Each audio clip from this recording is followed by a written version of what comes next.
Assalamualaikum warahmatullahi wabarakatuh. Halo semuanya.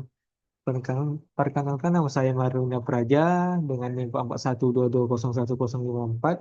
Saya dari Politeknik Negeri Batam, jurusan Teknik Mesin, Prodi Teknologi Rekayasa Konstruksi Perkapalan. Di sini saya akan membuat tugas tentang manajemen produksi kapal dengan dosen saya, dosen matkul yaitu Bu Nidia. Di sini saya akan menjelaskan tentang Microsoft Project. Apa semua tahu apa itu Microsoft Project? Mungkin di sini saya akan mengasih tahu, dan akan menjelaskan Microsoft Project dan tentang project saya. Di sini saya akan menjelaskan apa itu Microsoft Project. Microsoft Project itu adalah suatu software yang dari Microsoft untuk kita membuat project seperti membuat biaya, membuat alur proyek dan lain-lain. Microsoft Project ini sama seperti Excel, tapi agak ada perbedaannya. Berbedanya itu kalau Excel itu kita bisa membuat rumus, menghitung, dan lain-lain. Kalau di Microsoft Project ini, dia membuat alur biaya proyek dan eh, bisa melihat jadwal proyek kita. Di sini tanpa lama-lama saya akan menjelaskan tentang proyek yang sudah saya bikin. Di sini eh, ada yang kuning ini ada main task, di putih ini ada subtask, di sini ada durasi, ada start, finish, dan predecessor dan Gantt chart. Saya akan menjelaskan itu apa itu subtask dan main task dulu. Subtask itu yaitu nama project atau nama bagian yang kita buat. Di subtask ini adalah proses pembuatannya seperti di manhole ini. Di manhole ini prosesnya yaitu atau subtasknya ada marking, cutting, rolling, fit up, welding, re-rolling, dan lain-lain. Di sini ada durasi.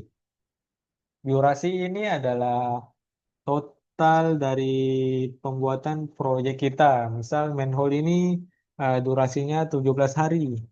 Di sini prosesnya saat ada 2 hari, ada 1 hari. Di manhole ini ada start dan finish ini totalnya. Kalau untuk perharinya itu ada di bawahnya, di proses. Seperti misal marking itu dari tanggal 2 sampai tanggal 3, waktunya 2 hari. Dan di sini saya akan bilang predecessor. Predecessor ini kita untuk menampilkan tanda panah seperti tanda panah seperti di Gancat. Mungkin Gancat saya akan menjelaskan setelah ini. Di pro, di predecessor ini contohnya di kerjaan di sini saya ada pekerjaan yang sama seperti bentar, bentar. Di sini ada bagian manhole, bagian di tiga bagian cutting sama bagian marking. Di bagian manhole sama leg marking, di manhole ada cutting. Itu pekerjaannya start to start ya, berarti pengerjaannya itu sama, seperti pengerjaan pembuatannya itu sama di hari yang sama. Itu kalau start to start. Kalau start to finish itu pekerjaannya itu pekerjaan yang awal itu harus mulainya harus mulainya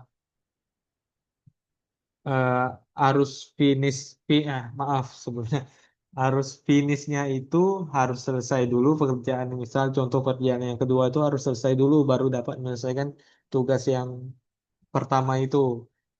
Habis itu ada finish to finish. Finish to finish itu adalah pengerjaannya selesai bersamaan.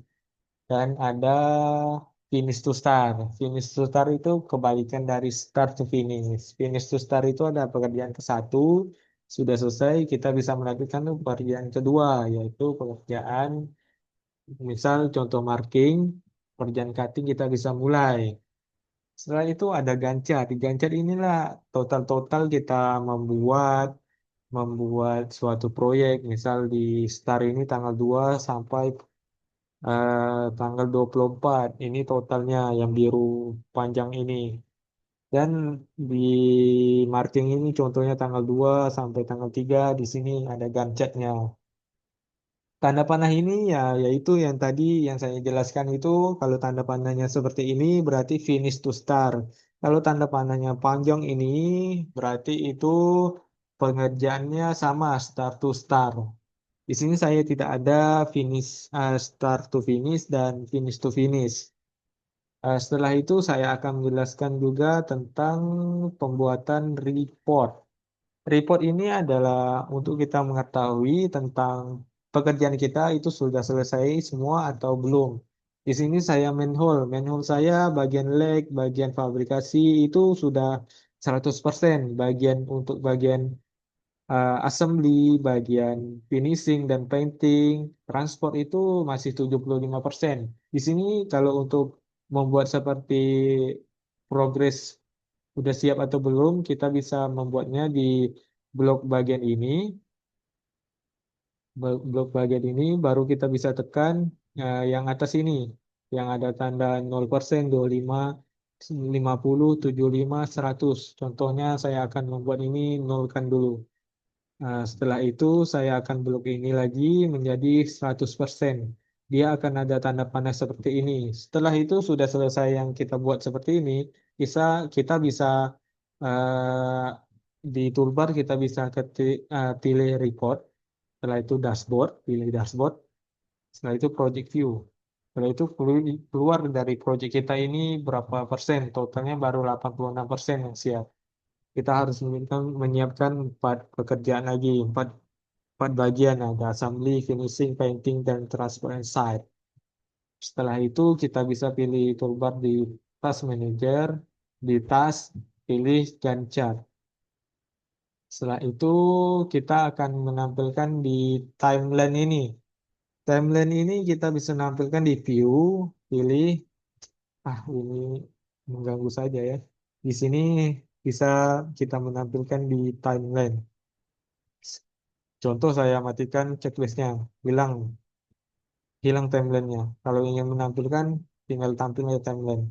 Oke, dan kita bisa juga mengatur Gantt chart ini menjadi bulan, menjadi days, di weeks, di time scale. Contohnya saya mengganti ke bulan, dia akan mengecil.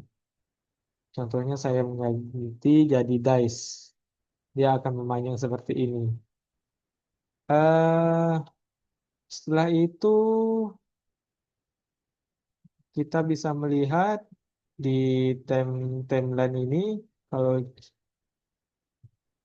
kalau bagian udah selesai di timeline ini ada tanda checklist seperti yang di bawah. Hanya checklist seperti ini. Mungkin itu saja penjelasan saya tentang Microsoft Project dan penjelasan tentang project saya. Maaf kalau ada salah kata dan salah ucap.